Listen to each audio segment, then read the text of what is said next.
Hi, everybody. Welcome. My name is Megan, and I am the director of Two Bright Lights. You have probably seen me around here before, and today we are in for an extra special treat. Not only because you get to hear from two different Megans, but because Megan from OFD Consulting, oh my gosh, she is a powerhouse of knowledge, been featured in pretty much every publication in regards to weddings and PR that are out there. And so she has so much knowledge to share with us today. So get your notebooks ready. I hope you have some water. We're going to be here for a while, and there's going to be some great talking about. So please feel free to put questions in the chat during the whole time. This is what we're here for. We'll be moderating them throughout, and if there's a really timely question, we'll probably stop in the middle and address it, but don't worry, your questions will certainly be addressed at the end. So without that, I'm gonna stop talking because you're not here to hear from me, you are here to hear from Megan. So Megan, with that, take it away. Thank you so much. Also, my fellow Megan with an H, it's so nice to be here. Hi, everyone. I'm really thrilled to be here, and I'm gonna turn off my video now so we can just go right into it. But I did want to, I let the record show I put on lip gloss for this. So I just wanted hard proof that I did.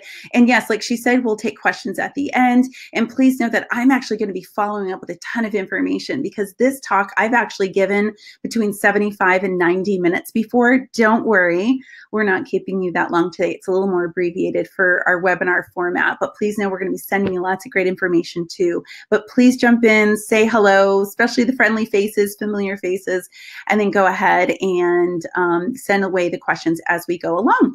And like I said, if you'll forgive me, I'm actually going to go ahead and turn that off so we can just jump right in and discuss Bury the Pitch, a modern approach to wedding PR. So of course, I'm going to get started with a story about the Gilmore Girls. Why that seems like a very natural progression of what we're talking about today. And listen, I'm going to warn you right now, y'all, if you're huge fans of Gilmore Girls and you have not seen the latest episodes, which by the way, did go live 2 years ago, so I'm not feeling too bad about it. You may want to close your ears and earmuff it for about 60 seconds so I don't give anything away. I do have a soft spoiler in this. But I want to take you to the Gilmore Girls from a couple of years ago. For the uninitiated, it was a very, very popular television show on the WB, may that rest in peace. And it was about a pretty unrealistic relationship, but a fantastic one at that, between a mom and a daughter, Lorelai Gilmore. It was much loved. It was off the air for a bunch of years. And then it just continued to have this huge following. And of course, Netflix, which has gobs of money, noticed that, decided to bring it back to Gilmore Girls: A Year in the Life, which was something that came out 2 years ago on Thanksgiving, or a little over 2 years ago on Thanksgiving weekend. And it was all over the news. Now, guys, this is where the soft spoiler comes in. On the last episode, there was actually a wedding that took place. It was one of the protagonists, and the idea was that she had a ceremony before the actual wedding happened. So no one knew about it. It was a secret ceremony. And I'm watching this and absolutely falling in love with it. Of course, I was a big fan of the show. And then after the fact, I thought to myself, hey, this is timely. This is relevant. This could be turned into a story article that I send out to some of my writers. And I thought to myself, as someone who before I started OFD 10 years ago, I was in weddings. And I think to myself, God, I wouldn't be surprised if more couples inquired about the idea of doing a secret ceremony before the wedding itself. And I couldn't help but think from the wedding side of things that there are a lot of logistics that go into it. The question is, do you use the same officiant? What do you do about the license? Do you need to have a witness? I think about the flowers. Can they use the flowers, the bouquet for both of them? So there's a lot of logistical parts that come with it. And I thought this could be actually turned into a story. And the question myself was, well, who in the world do I pitch this to? And it has to be done pretty quickly. One, it had to be pitched to someone who watched the Gilmore Girls, of course, because they're not going to have the same fervor as perhaps somebody else. But on top of that, I had to be sure that this journalist had already watched the show, because I'm talking to you about 2 years later. So of course I would, understand at this point that big fans would have already watched it. But we're talking talking one day after it had been released, so it needed to be timely, but I had to make sure they had been watching it. And so I looked at a number of different writers, and because social media is such a great bridge for us to get to know each other, I tracked down this one gal named Ally. She's wonderful, and I know she was a mutual fan, but I could not figure out if she'd finished it. So what I did is I emailed her, but I took the pitch, my typical traditional pitch, my story ideas, I put it in a Word document and I attached it to the email. And I wrote her and said, hey, listen, I just finished it. I have this idea, but I don't want to be blackballed for life by ruining this for you. So I've attached the pitch instead. And I want you to take a look at it only after you finish the 4th episode. And she loved it. And what's funny is what I'd done was a complete departure to traditional PR. In the past, as it would say, is you would put all the who, what, when, where, why at the very beginning and pitch it out to writers. But because we're in this age where you don't want to spoil things and you know people pretty well, but not as well, and this whole thing, I went ahead and what I did was I buried the pitch instead. It was kind of a riff off of an old term called bury the lead in journalism. And she had a good laugh about it. Luckily, she's like, don't worry, I've already seen it. I'm on board. And she loved the pitch. And later the article went live on today.com. And so that was really the seed to kind of start this, the catalyst, if you will, to get us to talk about modern PR, because PR itself has only been in existence for about 11 or 12 years max. But so much has changed, especially in the last 18 months, that also served as a catalyst to really talk today. Let's step away from the PR 101 and let's kind of go to the next level and talk about ways that you guys can get published, even with so much changing for today. So now, by definition, I just want to jump right in and say, what in the world does PR mean? Because it does mean different things to different people. Essentially, you're going to hear me say this again. PR is when you have a message such as, I'm an amazing wedding pro, etc. I have a target audience I want to get it to, engaged couples. With PR, the channels you're using to get to your target audience, it's going to be the media. So you're using the media. Media could mean online. It could be in print. It could be podcasts. I'd actually extend that almost to speaking as well. It could be TV appearances, and it's earned media, which means there's no money exchange between, and that's how you are being featured. So that's public relations. But I'd be remiss if I didn't take one more step back and tell you that there are differences between branding and marketing and PR and advertising. And I want to use an example just for the sake of time here and give you a visual, because here's the thing. For those of us who studied any of these disciplines in college, I'm sure, and I saw this at JMU, by the way, side note, go Dukes, in case we have any fellow Dukes here. But when I tell people is this, when you go to college and you're studying one of these disciplines, they are so different academically that we're practically put in separate buildings. Example, when I was at JMU, PR was under mass comm, advertising and marketing fell under business. Those buildings were so different, and the culture of those were so different that those guys literally dressed up to go to class. The business kids would. Now, branding often fell under art where I was, but it really depends. What's funny about that is you get out of college and suddenly this discipline that literally they have their own dress codes practically, now they kind of get mushed in together. And so I like to separate them out one more time and just differentiate before we get too far. And I want to use my friend and client, Meryl Snow, as an example. Meryl Snow, if you don't know her, one of my favorite speakers in the world. She's a guru out of Philadelphia, catering, festivities, as well as merylsnow.com. So she's amazing. And let me give you an example of, let's use her as that example of the differences. So branding often falls into, it's a number of things. It's going to be your logo. It's going to be your website. It's going to be the color schemes. It's going to be your headshot. It's going to be, it goes into a million different things. I could spend 60 minutes just trying to define branding for you, but it's essentially, as people say, it's that promise that you keep, of course, to your target audiences. It's that image that you project. And so this is an example of Meryl with her lovely headshot. She's got a few different things going, and she's had a number of different logos there, not done by us, by somebody else, but just an example. That is branding when you focus on that. Now, marketing is when you're going to be focusing on your offerings, your pricing, your packages. This is an example. She's a speaker under us, and this is an example of a marketing piece we've done for her. Yes, there's branding, but when we start booking booking speaking, of course, people start talking about, well, what's her offerings? What's her topics? What's the pricing for that? Placement. That's going to be marketing. And anyone who took Business 101, I'm sure you learned the 5 Ps. From here, press is when you get featured, like we talked about in the media. This is an example of recently a guest blog on specialevents.com. On the right, what you can see here, and it's funny, I know it's a webinar, but I'm literally pointing to my screen right now, is that's going to be earned media. There was no money exchange. We submitted it. It was featured. It was 500 words on strategic upselling. On the left over there, what you're going to see is an ad for the special event. Now, if Meryl had wanted an ad, it would have looked, it would have had her stuff on it, but it could have been placed there.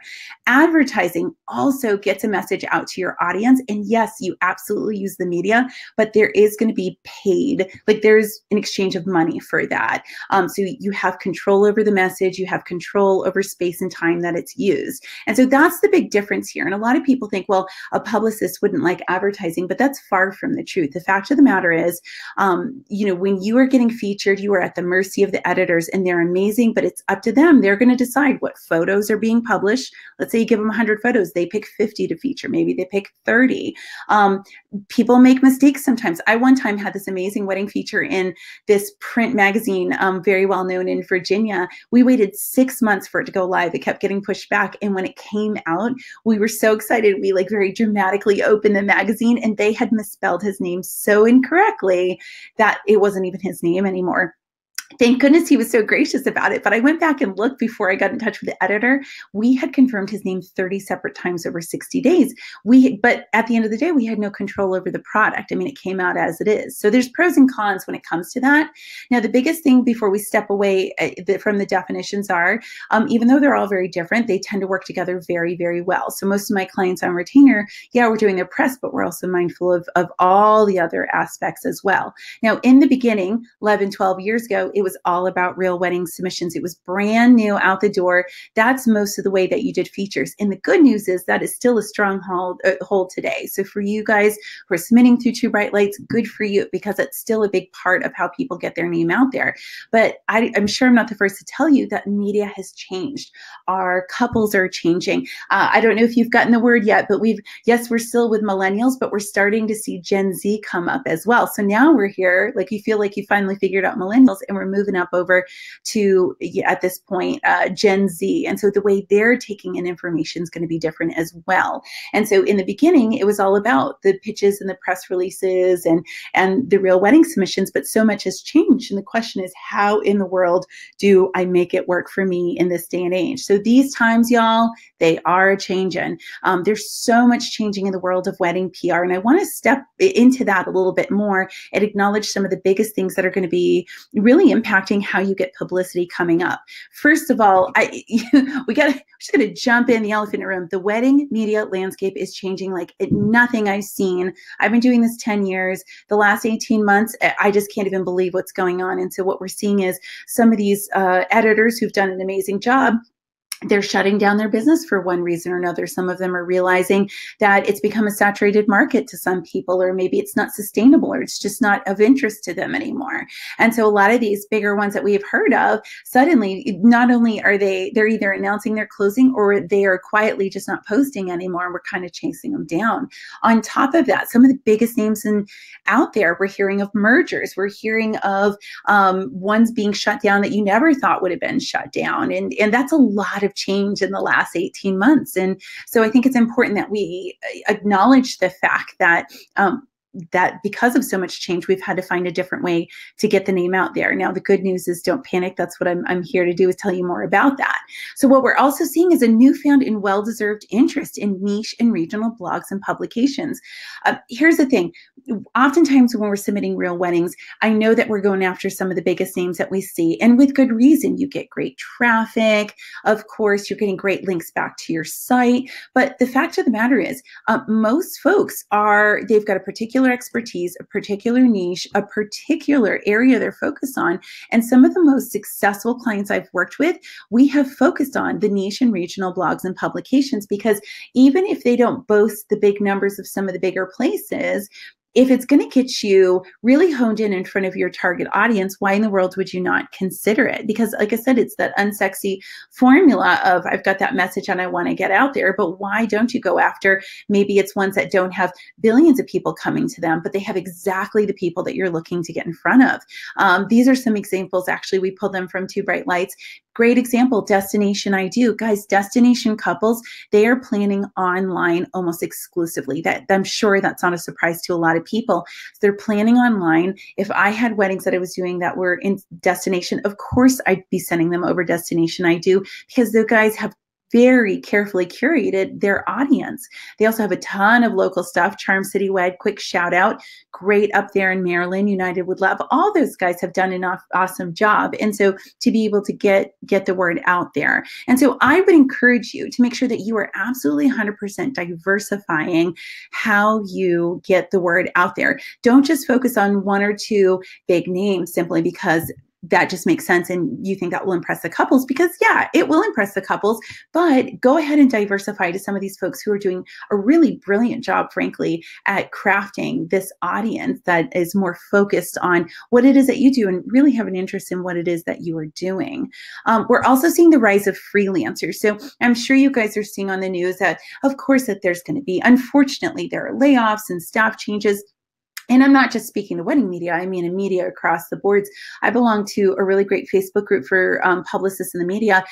Every single day, there is some sort of article out there that says that there's going to be layoffs. But because of that, what has happened is this: these journalists still want to be in the game. And so what they're doing is a lot of them are becoming freelancers where they work for themselves. And what's kind of neat about that is that they're writing for multiple outlets instead of just one. So you're at a position right now where these guys are hungry for wedding content. And this is beyond the real wedding features. We're kind of stepping into now wedding related articles like, I'm engaged, now what? Here are the trends. Those things that you're reading on lifestyle spots, Refinery 29, for example, Delish.com, we just did something with them this week. These guys have a lot of freelancers writing for them, and how that affects you is this. Now, I'm not here to say that I can speak on behalf of freelance writers, but I spend the majority of my time with them. I would say cats first, staff second, freelance writers third. And here's what I find historically they're short on. First and foremost, they're short on fresh topics. Most of them have not been in the industry before. And guys, you have some crazy stories. And I know that because I think part of my job as a publicist is I'm almost like that bartender where you come and tell all your stories to. And I hear what's happening to you on the weekends. I hear things that are happening when hurricanes are coming in and groomsmen get a little too inebriated, too celebratory, if you will. And so because of that, you guys have some really interesting things happening on weekends, nearly every weekend, which turns into fodder for fresh topics for these guys. I mean, you're going to see some evergreen content every year, how to save on weddings. You're going to see things on trends, but they are hungry for more topics, and you are in a position to give them to them. Also, reliable resources. I kind of joke that I probably wouldn't be in business for 10 years if this wasn't such a problem. So it's like I'm telling you, but I'm also like, well, don't be too good at this, because then I'll lose my job here.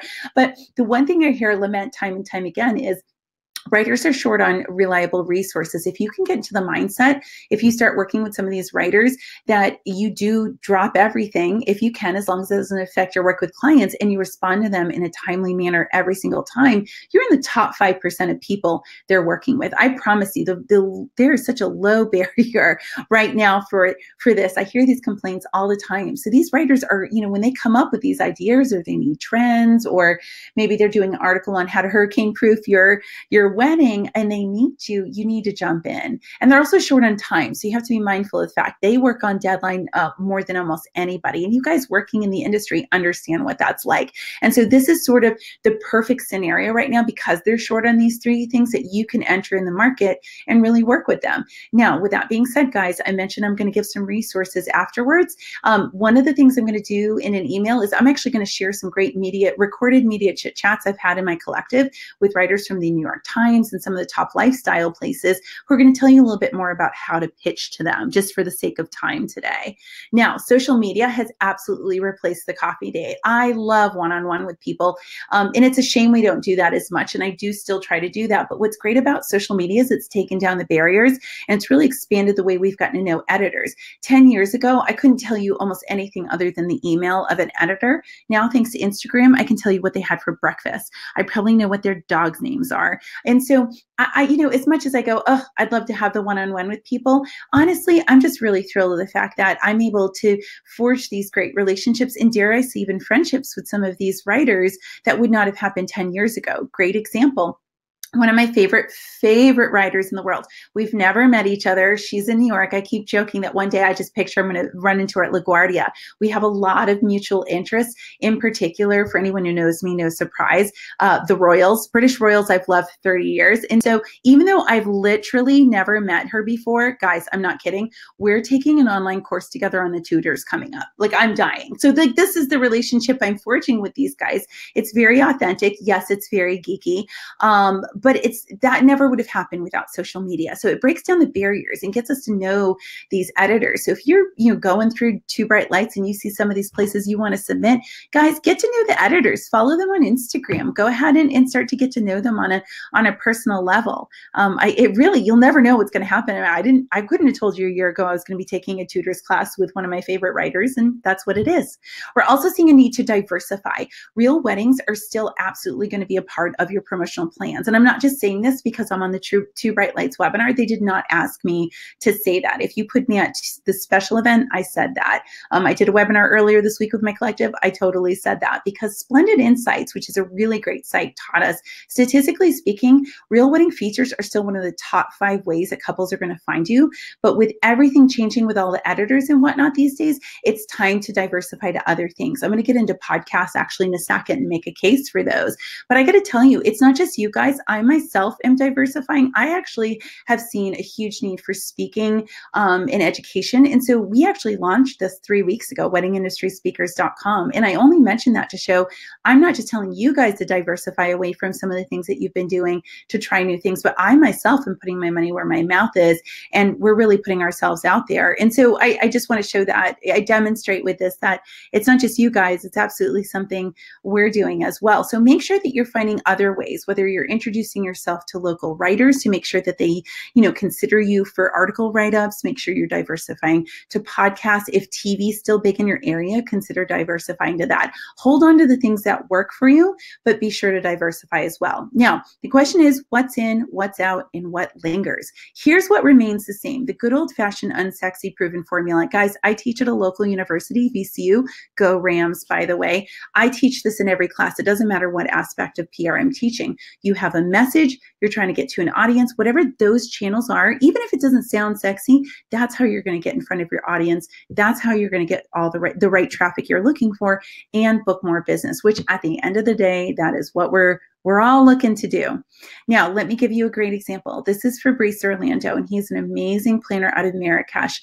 He's from France originally. He has an amazing accent. Yes, we all used to fight to talk to him. He's really talented. He's this great luxury planner. The things he would tell us he would do for weddings, I mean, when he's talking about using diamonds in his event, he literally means that. I went to his wedding last year in Marrakesh, and it was like a whole new world. And so looking at him, what was cool about him is he was very much a hidden gem. And so we had to be very careful about the type of media outlets that we used for him.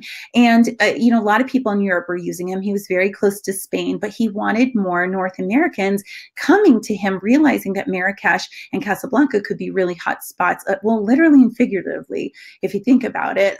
Bad joke, bad weather joke. But and so we wanted to be mindful of that. So we looked and said, okay, where could people from North America ideally get flights to get direct or close to direct to Casablanca or Marrakesh? And it was New York. New York actually had more airlines popping up where they were offering that. So we went big and we said, you know what? We're going to put all our eggs into those baskets, and we're going to push for the Wall Street Journal. We're going to push for the New York Times because that makes the most sense. It goes back to that unsexy formula, but that made the most sense for him. And I'd want you to think like that as well. Now, here's what we're putting on the back burner. Now, let me say inspiration shoots absolutely still have their place. I have to be careful the way that I say that. Inspiration shoots, though, I don't want you to stress about them as much when it comes to promotion. 10 years ago, that's when people started doing inspiration shoots. They were certainly novel. They are no longer novel today. Everybody's doing them. What I'm asking you to do is be a lot more selective about the inspiration shoots that you do. Don't feel like for the sake of press, you have to say yes to all of them. Now, with that being said, I'll be the first to tell you that there are great reasons to do inspiration shoots if you want to connect with new to you wedding people that you want to do more business with, you're trying to get in with a particular venue. I'll do my due diligence here and say, I'm going to give a shout out here, Braun of the Flower Guy, Braun. He convinced me. He recently did some gorgeous shoots. We've got some here. He actually did one with a Marriott here in Richmond, and he told me he got 9 events out of that. So like, I'm not saying put it completely to the back burner, but guys, don't feel like you have to say yes to every single one of them. There's nothing wrong with saying no. I know some people use them as a big part of their portfolio, but really that's not going to serve you in your best interest. And these days, editors are getting way, way, way more selective. They absolutely, for the majority, prefer more real weddings. So just be mindful of that too. Here's what we're throwing out: press releases.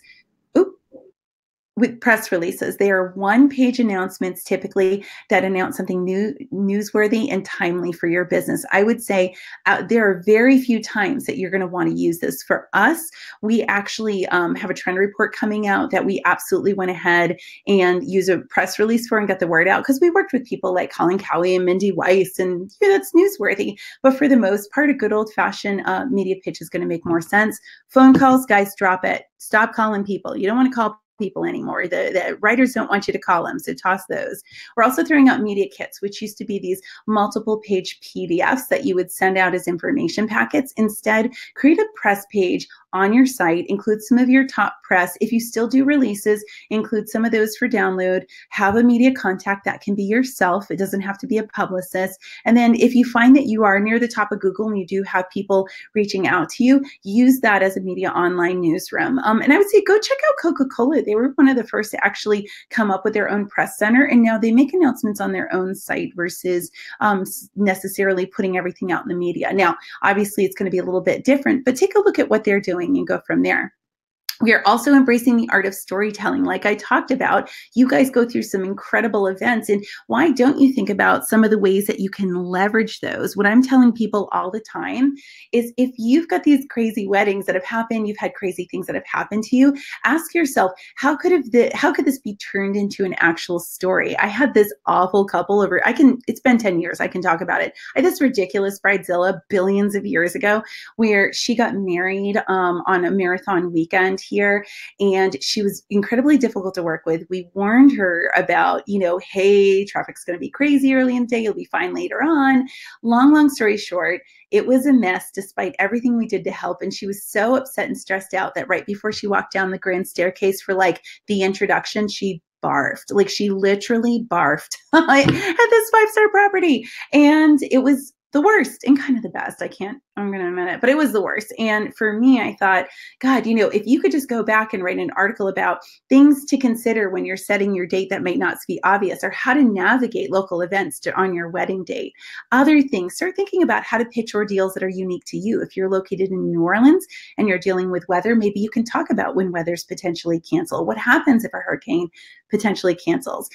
Pitch what your friends, I have to be careful with my language here. I'm going to say it really quick. Pitch what your friends bitch about. If somebody comes to you and says, you've got a friend who says, I am just so sick of this aspect of my wedding, think to yourself, what could I do to turn that into an article idea to pitch to a writer? My beloved Audrey, who worked with us for quite some time when she was engaged, she was in the throes of wedding planning. And I remember this one time, she just went on and on about her dear fiance, now husband, Niall, who's just not getting involved in the wedding. And then one day she came in, she was so excited because she got him into spreadsheets, which is like one of his favorite things. And he suddenly got very involved. He was doing the guest lists and the registries and and all of those things and keeping track of everything. And so we actually pitched that, and a national media outlet wrote a story on it called 9 Ways to Get Your Groom Amped About Your Wedding Day, and then pitch pop culture related topics. The royal wedding was huge, as you can imagine, for us. But on top of that, recently Nick Jonas had a sponsored wedding, which let me just be on the record, I find that incredibly tacky. You can let Mr. Nick Jonas know that I said that, and that turned into articles about, should you get it sponsored, the pros and cons, is it really as awful as it seems? Answer is yes, by the way. We talked to Vox about that. Here's what we're embracing: conversational emails instead of that formal media pitch. I'm fine with you if you are just getting to know someone, you follow the traditional formula of introducing yourself, giving the ideas, and getting out of there. But get to know them. If these guys have their own websites, you follow them on social media, don't be afraid to jump in and personalize things a little bit. There was this great writer, Jen, and she writes for a ton of great outlets. And we were pitching to her, and I got to know her a little bit. And what I found out is that girl loves pizza more than anyone I've literally met in my life. And so when I pitched her, I did a PS and said, listen, because she's in New York and I'm not, I don't have many pizza recommendations for you, but I didn't want to leave you empty-handed. So here's my favorite pizza crust recipe. And legit, guys, I make a really, I'll include it in my email to you. I make a really good pizza crust. You just need a pizza stone. And I sent it to her, and I'll be the first to tell you, she didn't pick any of those stories that first go around, but she complimented me and said, this is one of the best pitches I've ever gotten, because I got to know her. And that's what the writers are looking for. We're also embracing podcasts. I could talk about podcasts for the next hour. We have been pitching to them for 4 years. It is a burgeoning, really amazing medium to be able to share your personality, which, according to Splendid Insights, is one of the top things that couples are looking to with you next to your portfolio. The sky's the limit. There's some amazing industry-based ones, and there's also some amazing B2C ones towards engaged couples. One of the things I'm going to send you guys is this great media chit chat I did with Alicia over at Bridechilla, who is just a doll and hilarious and amazing.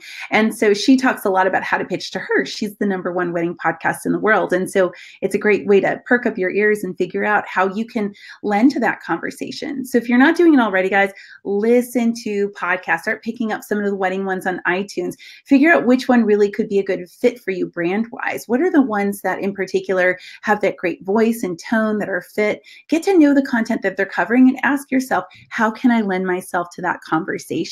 Great example. I work with Emily Sullivan from Emily Sullivan Events out of New Orleans. She's one of the leading destination planners in New Orleans. So couples actually come to New Orleans for these weddings. And a couple of years ago, she noticed that more and more couples were coming with smaller weddings, but equally big budgets. And they were also willing to do weekday weddings. So what she did on her own is she launched Intimate Weddings by Emily Sullivan. So she has another branch to her company, and it focuses exclusively on micro weddings, so small weddings with big budgets. As a result, we went ahead and started doing some pitching, and she did the rise of the Intimate Wedding actually with Bridechilla, which was a very, from my understanding, a pretty darn popular episode. And she's gone on, she's actually going to be at Cater Source this weekend, for what it's worth, talking about the rise of micro weddings. So see how you go ahead and shift that. What we're also embracing is surprise and delight to catch the attention of the media. So if you are in a position where you really want to catch the attention, you have to remember this ratio. 10 years ago, the number of people pitching to editors was 1:1, and now it's nearly 8:1. So there are 8 people pitching for every writer, editor, podcast host, member of the media. So if you want to make a big splash with them, you really need to make a big splash with them. Great example. Royal Wedding came along. We wanted to catch the attention of national writers who have a history of writing wedding content, but we're now covering the Royal Wedding. Now, we could have just sent some cool pitches. We could have sent some Union Jack flags, but we decided to do the surprise and delight, where we thought, you know what, let's go ahead and create some crazy, we worked with our designers and created these crazy handouts. So what we did is we put these boxes together and we sent them to it. And yes, it had British candy and Prince of Wales sanctioned tea, which is a legit thing, and fascinators. But we also sent them these really crazy designs and said, listen, we are the experts at all things weddings. Here's a list of our clients. And we may recognize that you're not as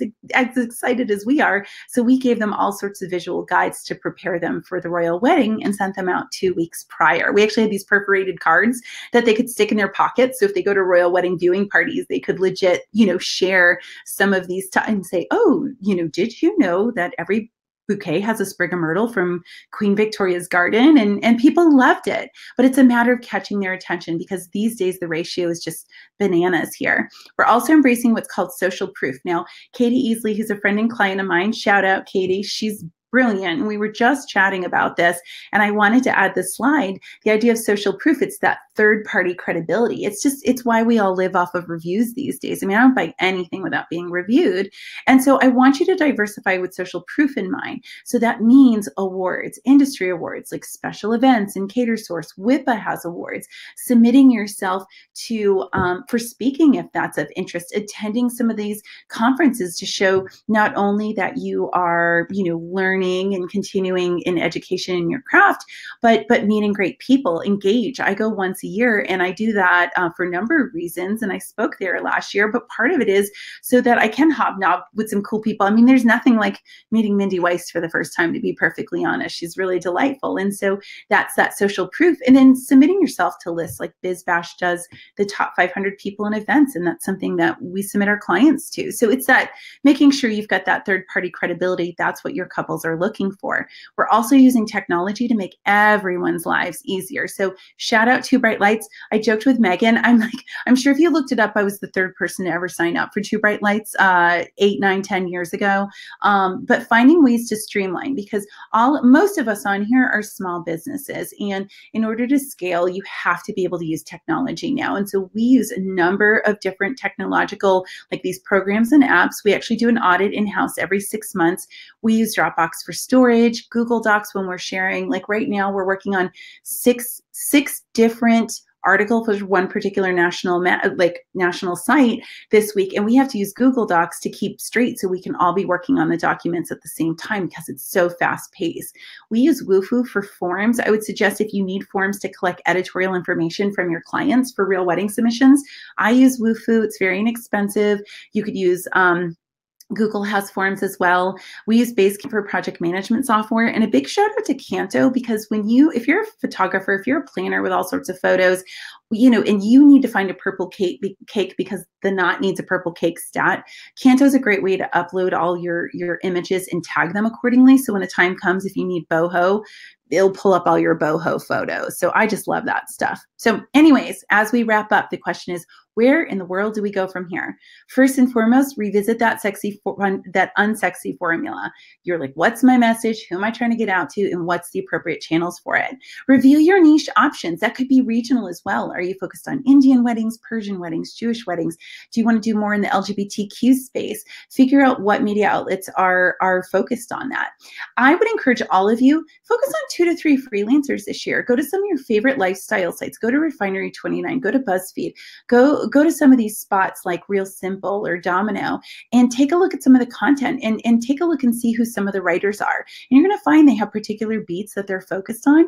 And I'd want you to go ahead and think, you know what, I'm going to read their articles for the next 3 or 4 months, and maybe think on some ideas based on my experience, and really take that storytelling approach. Start listening and paying attention to podcasts.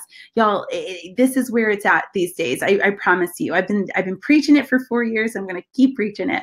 And then it's time for a tech audit. I know a lot of people say there's not enough time for PR, and I'm not sitting here to say, oh, y'all should hire a publicist necessarily. There's a lot you can do in-house, and if you scale using tech and you get more time back in your pocket. So anyways, I promised I'd try to keep it around 30, 35 minutes. So that's a lot of information. Here's all my information here. I've got my retainer services at OFD. I've got our wedding PR membership at the Collective. We just launched Wedding Industry Speakers. I'm here to take any and all questions moving forward here, Megan. So I feel free to start throwing some questions my way. Let's see what we can do. Amazing. Well, Megan, that was awesome. So much information. I have a million notes myself. So good. Thank you. So I actually wanted to dig in a little bit while we're waiting for some more questions to come in. A little bit about the inspirational, those like the styled shoots you're talking about. Yeah. I feel like historically, like they were really big, just like you mentioned, and they were really over the top. Like you would see one table that would probably in real life cost like $3,000 to $5,000 to actually produce. Yes. So we've also seen that the reception from the client side can sometimes be a bit deflating because you're seeing things that are really hard to recreate. Do you have any suggestions? So if you are into doing style shoots or those inspirational things, what? That's a great question.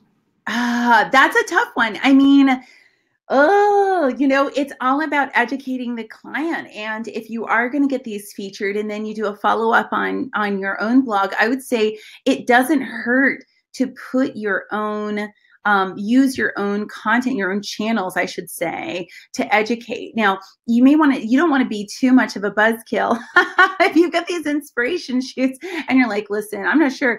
But I would think early on, if one of the questions leading in is, oh, is there anything from our work, our portfolio, tell me about your vision. And if somebody comes to you and say, well, I just really dug that inspiration shoot that you did, I think you've got to be up front very quickly and say, listen, I think that's amazing that you love that. But can we talk a little bit more about, let's talk about budgets here, because at the end of the day, you're here to inspire and show what's possible, but what could we do in a solutions quarter, in a way that's more solutions focused, and say, how could we take bits and pieces from this inspiration shoot and work it into, really making it your own and fit within your budgetary parameters. So in short, you could use your own channels to talk a little bit about it, or you can kind of flesh it out. If you're someone who really pushes on the inspiration shoots, I would hope at this point that conversation comes up pretty early when they're asking what they're looking for in their vision boards. And if their vision boards include some of your inspiration work, I think it's the responsibility, the person executing, they say, well, let's talk about that a little bit and put it up front very early. That's a hard question.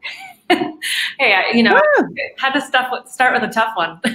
Well, and I think, Meghan, you make for a good point here too, that if you're making it a big part of your marketing and promotional plans, I would ask you why. Is that the right ROI? Because if you're running into a lot of issues where it attracts amazing people, but then it's like, oh, but they want to do all that and you can't actually do it, then guess what? That's not the right people for you. So I would probably question whether it needs to be such a big part of what it is that you do.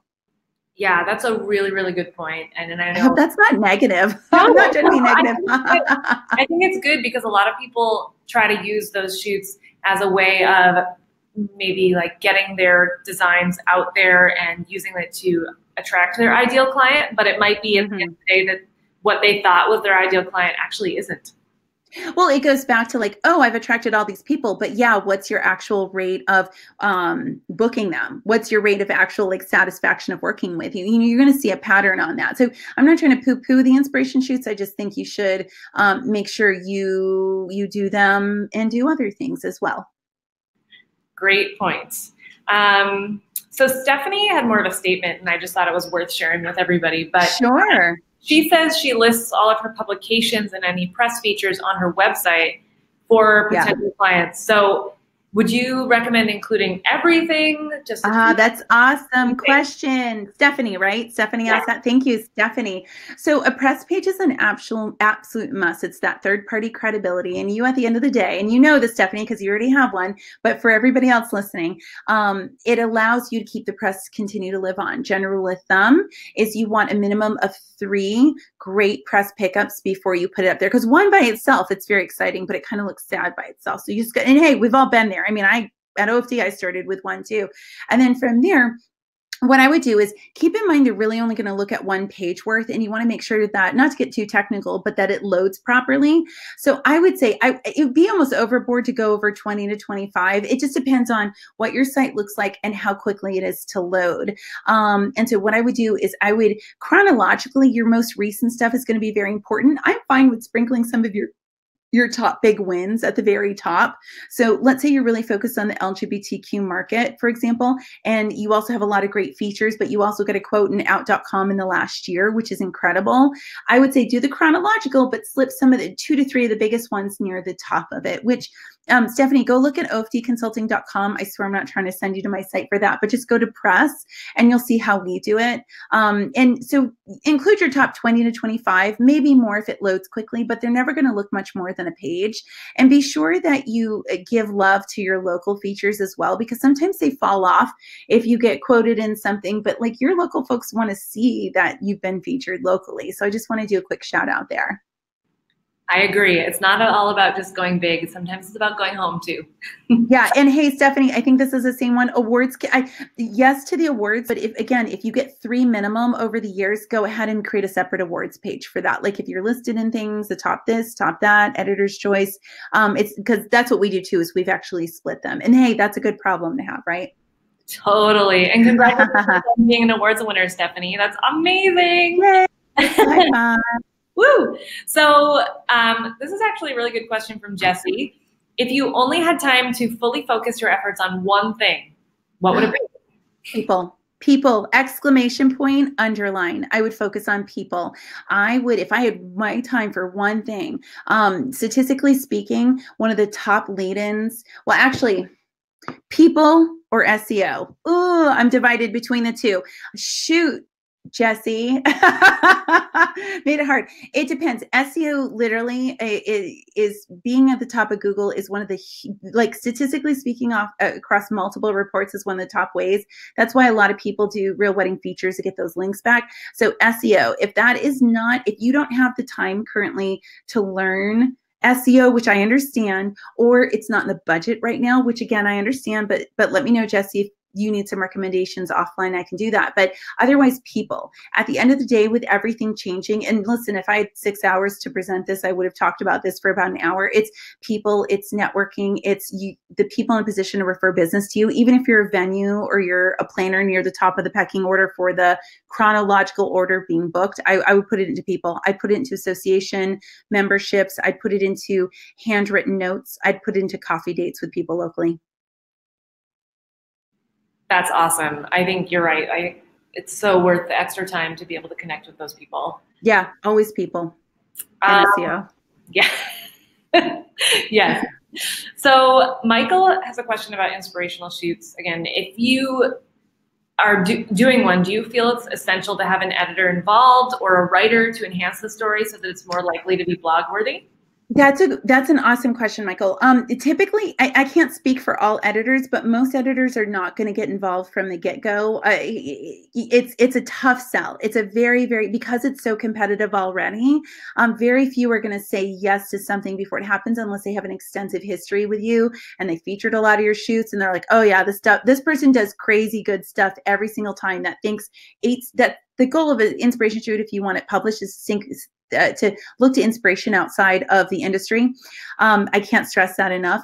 And so I would say with a writer, really 2 to 3 paragraphs is what we typically do. And we have a professional writer, but I don't think it makes or breaks it. It's the number one impactful. It's going to be the quality of the images. It's going to be the details more than anything. You've got to do something no one else is doing. I belong to some Facebook groups that are submission based and people will say, oh, I've done this Frida Kahlo thing. I'm just making this up. And no one's picking it up and they say where they've submitted it. I'm like, girl, if you just typed in Frida Kahlo into X, Y, and Z, you would have seen they've done 2 features already. Like Frida Kahlo that's great. You're inspired by her, but that's already been done 1,000 times. So you need to have that kind of thick skin and run a search and say, okay, has anyone done a cat themed purple shoot yet? Or whatever it is. I mean, Michael, I'm pretty sure you're not doing that. Don't steal that idea. Maybe I'll do it. But, so at the end of the day, the writing, it's less about that. You just need to answer what inspired you, why you picked the color palette, favorite details, anything that really stood out from it. Yeah, and I think sometimes too, it helps to sort of like build your ideal couple that you're trying to plan this event for potentially. So that way you have that as a story, part of the story too. Mm-hmm. Okay, so Adam, what advice do you have for vendors? So he runs a music agency. Okay. He has an easier time imagining PR strategies for people like planners or photographers because they have so many great visuals. So what are some good tips for specialty vendors to help them get PR? Absolutely. I get that question a lot because Real Wedding Features at the end of the day they could benefit most kinds, but really it's going to be planner, photographer, venue, florist. Here's the thing, Adam, you're in a really great position whether you realize it or not. I'm dying for more entertainment experts. And so if I'm dying for more people in my collective, that means the editors are looking for more entertainment people. So what I would suggest to you is this, is go ahead and take a look at some of the typical wedding websites that have articles, okay? Type in music, type in entertainment, take a look at those articles, and you're gonna find some of the writers just over and over again writing about music and entertainment. Get to know those writers. Spend a couple of, like if you're doing this on your own, go ahead and I would say at this point, take a look 3 months at their articles and then ask yourself, what's some things that I could do? Like what are some article ideas that would complement what they're writing about already? But could be a little bit different. So it could be trends in father-daughter dances, trends in this, trends in that. And you're like, you know what? No one's talking about alternatives to family dances. So why don't you jump in and pitch that? I would suggest signing up for Haro if you're doing this on your own. Help a reporter out. Haro is great for looking for experts, and entertainment being one of them. So I think your way into it is going to be experts in articles, getting links back to your site. It's also going to be podcasts. And by the way, side note, Adam, if you have any opinions about getting first dance lessons from the music side, like watching couples do it, email me today and I could really use you to quote on something. So like, look, it's happening live, y'all. But I could really use one more person on that if you have opinions about couples getting first dances, if we have any dance instructors too. So email me. So I hope I'm going to pronounce this right. Bargavi has a question, and I think it also helps to broaden this question a little bit, talking more into those like niche publications, or if you have a specific client you're trying to reach. So yeah. Can you give some more ideas on how to find editors? And then in this example, it's in the South Asian bridal market. Okay, that's great. And that's a great question. Here's the thing. 2 things are going to be your friends. And Meghan did not tell me to say this. One is 2 bright lights. And we do this. I have run through and I look for particular, so, you can run. Meghan, can't you run filters too? Like maybe not exactly filters, but you could run some filters. And then, and then good old fashioned Google. That's what I do. And we can go offline later if you want to talk about a few places. So please email me, I just for the sake of time, but if you run that and you run South Asian wedding blogs, South Asian bride blogs, things like that, they're going to start popping up very quickly. That first 2 pages of Google, I'd put my money on at least 4 to 5 popping up really quickly for you. And can I also say too, bearing in mind that a lot of the mainstream sites are constantly asking for more diverse couples. So yes, focus on the niche, but just know that really diversity, multicultural weddings, like everyone's making a push for that. So just know that as well. Awesome. I think that's really helpful and really good point. Yeah. So Michelle has a question, and I think looks like this is going to be our last question. It's a really great one to end with. Okay. So editors see so many emails of pitch ideas, submissions. How do you make yours jump out and get the editors to see your idea and want to actually publish you? So, and that's a great question. And it goes back to that crazy ratio of 8 to 1. I mean, when I heard that, I was like, what in the world am I doing here? That's like so many people. So a few things you want to do. First and foremost, when you start following a writer, I would go ahead and follow them on social media, not like in a creepy way, becoming their Facebook friend if they don't want that, but following them on Instagram if it's not private, connecting with them on LinkedIn, just so they see the name. Unless you're in a rush, just get to know them in that sort of way. Go ahead and comment authentically, not like fake stuff like, oh, so cute, but like real stuff on Instagram, and really get to know them a little bit before you jump in. And then when you do write them, make that connection and make sure that your 2 to 3 media ideas truly are something that they have not done in the last 12 to 18 months and really complement what they're doing right now. Because if you pitch and you write them for Refinery 29 or the New York Times, but they haven't written there in 6 months, chances are they're not writing there anymore. So make sure that your information is current. Great example real quick is I followed this writer with Forbes for a long time. And I just thought like, maybe we will do something together at some point. I thought that could be cool.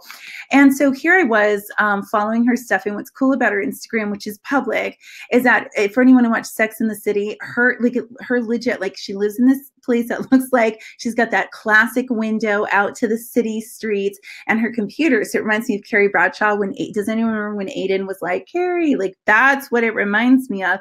And so I'm ooh la lying for months over this just because I legitimately thought it was awesome. And then when I finally had someone to pitch and I wrote her, and this is a Forbes writer, and I was like, hey, you may remember me from all my like adoration. And by the way, I'm team Aiden Shaw. She wrote me back in 3 minutes. 3 minutes. She wrote me back in 3 minutes. And it was partly because I took the time to get to know her. And I think that's a big part of it. I wish there was a sexier way to put it. And I'll be perfectly honest that our media kits, which cost me $1 billion last year to do, like those cost me more than my first car, which was a Cutlass Sierra in 1997 to do that. But that caught the interest, that creativity, that surprise and delight. But at the bare minimum, get to know them as people first. Awesome. Well, Meghan, this has been absolutely incredible. Yay! Thanks you guys for having me.